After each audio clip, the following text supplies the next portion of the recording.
Hello बच्चों, let's read the question. A bicycle chain of length 1.6 meter and mass 1 kg is lying on a horizontal floor if g equals 10 meter per second square.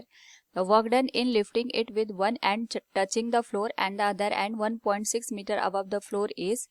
Here we have given 4 options. Now to answer this question, first we will discuss here the key concept, and here the key concept will be potential energy due to gravitational force. It is given as m into g into H.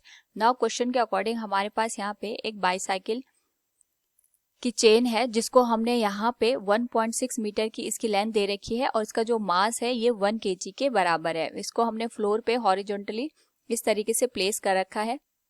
अगर हम इसको chain consider कर रहे हैं, अब हमने इसको vertical direction में प्लेस कर दिया और इसका एक एंड यहाँ पे ग्राउंड के साथ टच कर रहा है और एक एंड को हमने यहाँ पे अपवर्ड डायरेक्शन में मूव कर दिया, तो जिसकी वजह से इसकी जो लेंथ है वो 1.6 मीटर के बराबर आएगी.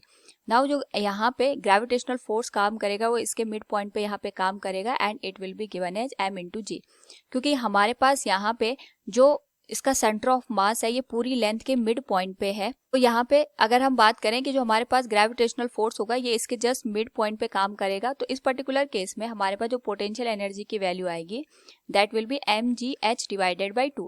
ये डिवाइडेड बाई 2 हमने इसलिए किया क्योंकि यहाँ पे जो ग्रेविटेशनल फोर्स है ये हमारे पास चेन के मिड पॉइंट पे यहाँ पे एक्ट करेगा. सो जो लेंथ होगी हमारे पास यहाँ पे जस्ट हाफ हो जाएगी. So we can write it will be mass हमारे पास 1 kg के बराबर है, एक्सीलरेशन ड्यू टू ग्रेविटी 10 के बराबर है और हाइट यहाँ पे 1.6 के बराबर होगी. That will be divided by 2. ये आ जाएगा हमारे पास 0.8 इंटू 10. पोटेंशियल एनर्जी की वैल्यू हो जाएगी यहाँ पे 8 joule. So from the given question we can say the work done in lifting it with one end touching the floor and the other end 1.6 meter above the floor is 8 joule. Option C will be the right answer. Hope all you understood it. Thank you and best of luck.